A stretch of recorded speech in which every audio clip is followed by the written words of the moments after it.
কিন্তু যাদের কোনো আন্ডারলাইং কজ না থাকে, মানে যাদের কোনো কারণ নাই, এমনিতেই ডিসমেনোরিয়া হচ্ছে শুধুমাত্র প্রোস্টাগ্ল্যান্ডিনের জন্য, তো তাদের জন্য ঘরোয়া কিছু টিপসের। আসসালামু আলাইকুম ডিয়ার ভিউয়ার্স, আশা করি সবাই ভালো আছেন। আমি ডাক্তার আকলিমা আক্তার, কর্মরত আছি ইউনাইটেড হসপিটাল, দক্ষিণ বনশ্রী, ঢাকা। আজকে আমি খুবই গুরুত্বপূর্ণ বিষয় নিয়ে আলোচনা করব, সেটি হচ্ছে ডিসমেনোরিয়া, মানে মাসিকের সময় তলপেটে ব্যথা। এটাকে আমরা ডিসমেনোরিয়া বলে থাকি। তো আমাদের মেয়েদের অনেকেরই এই সমস্যাটা হয়ে থাকে মাসিকের কিছুদিন আগে এবং মাসিকের সময় তলপেটে ব্যথা হয়ে থাকে। এটাকে আমরা ডিসমেনোরিয়া বলে থাকি। তো ইউটেরাস বা জরায়ুতে এক ধরনের কেমিক্যাল থাকে যার নাম হচ্ছে প্রোস্টাগ্ল্যান্ডিন। মাসিকের সময় এই প্রোস্টাগ্ল্যান্ডিন জরায়ুর মাংসপেশিগুলোকে সংকুচিত করে এবং রক্তনালীগুলোকে সংকুচিত করে, যার ফলে এই ব্যথাটা তৈরি হয়। তো সাধারণত 30 বছর আগে যদি ডিসমেনোরিয়া হয়, তো সেই ক্ষেত্রে তেমন আন্ডারলাইন কোনো কজ থাকে না। কিন্তু 30 বছর পর যদি ডিসমেনোরিয়া হয়, তো সেই ক্ষেত্রে আন্ডারলাইন কজ থাকতে পারে। তো আমরা অনেকেই এটা জানি না, যার জন্য ডিসমেনোরিয়া হলে মেয়েদের যে অভিভাবক যারা আছেন ওনারা অনেক টেনশনে পড়ে যান বা চিন্তায় পড়ে যান যে কেন এই ব্যথাটা হচ্ছে।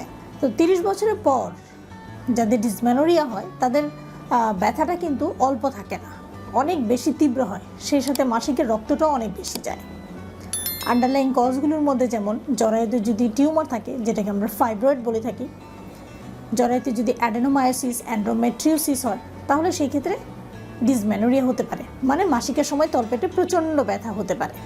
এটা আমরা আলট্রাসোনোগ্রাফির মাধ্যমে ধরতে পারি যে কেন এই ডিসমেনোরিয়াটা হচ্ছে। যদি কোনো আন্ডারলাইন কজ থাকে, ফাইব্রয়েড ইউটেরাস হোক, অ্যাডেনোমায়োসিস বা এন্ডোমেট্রিওসিস, যেটাই হোক, আমরা আলট্রাসোনোগ্রাফির মাধ্যমে আমরা ডায়াগনোসিস করতে পারি যে কেন এই ডিসমেনোরিয়াটা হচ্ছে।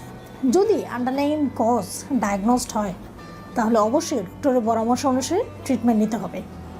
কিন্তু যাদের কোনো আন্ডারলাইন কজ না থাকে, মানে যাদের কোনো কারণ নাই, এমনিতেই ডিসমেনোরিয়া হচ্ছে শুধুমাত্র প্রোস্টাগ্ল্যান্ডিনের জন্য, তো তাদের জন্য ঘরোয়া কিছু টিপস রয়েছে যেগুলো গ্রহণ করলে ব্যথাটা অনেকটাই কমে যাবে।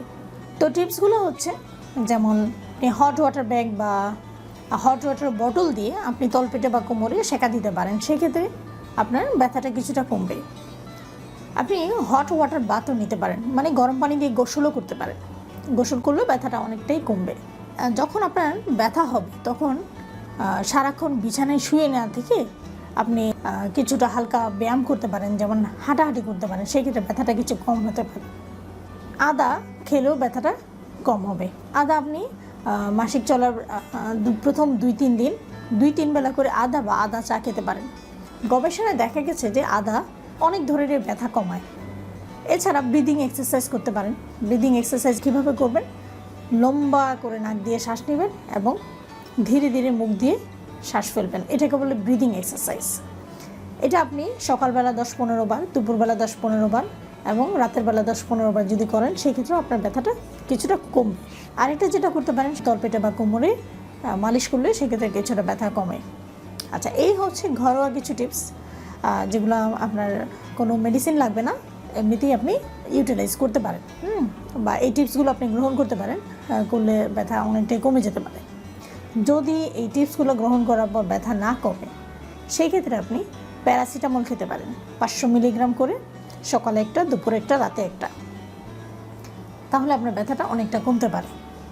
যদি প্যারাসিটামল 500 মিলিগ্রাম করে খাওয়ার পরও ব্যথা না কমে, তো সেই ক্ষেত্রে আপনি 500 মিলিগ্রাম করে 2টো করে খেতে পারবেন, সকালে 2টা, দুপুরে 2টা, রাতে 2টা। এইভাবে করে খেলেও আপনার ব্যথাটা অনেকটাই কমবে। যাদের প্যারাসিটামল খাওয়ার পরও ব্যথা কমতেছে না, তখন কি করবেন?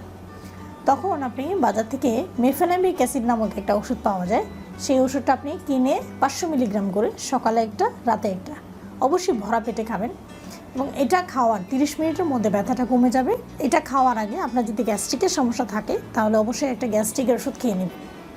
যাদের জিআইটি ডিজিজ আছে, যাদের কিডনি ডিজিজ আছে বা যাদের হার্ট ডিজিজ, লিভার ডিজিজ আছে, তাদের ক্ষেত্রে এই ওষুধটা অ্যাভয়েড করাই ভালো বা ডাক্তারের পরামর্শ ছাড়া এই ওষুধটা না খাওয়াই ভালো।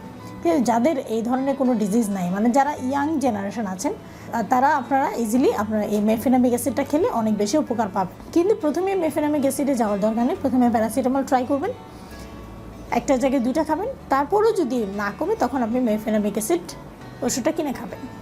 ধন্যবাদ সবাইকে।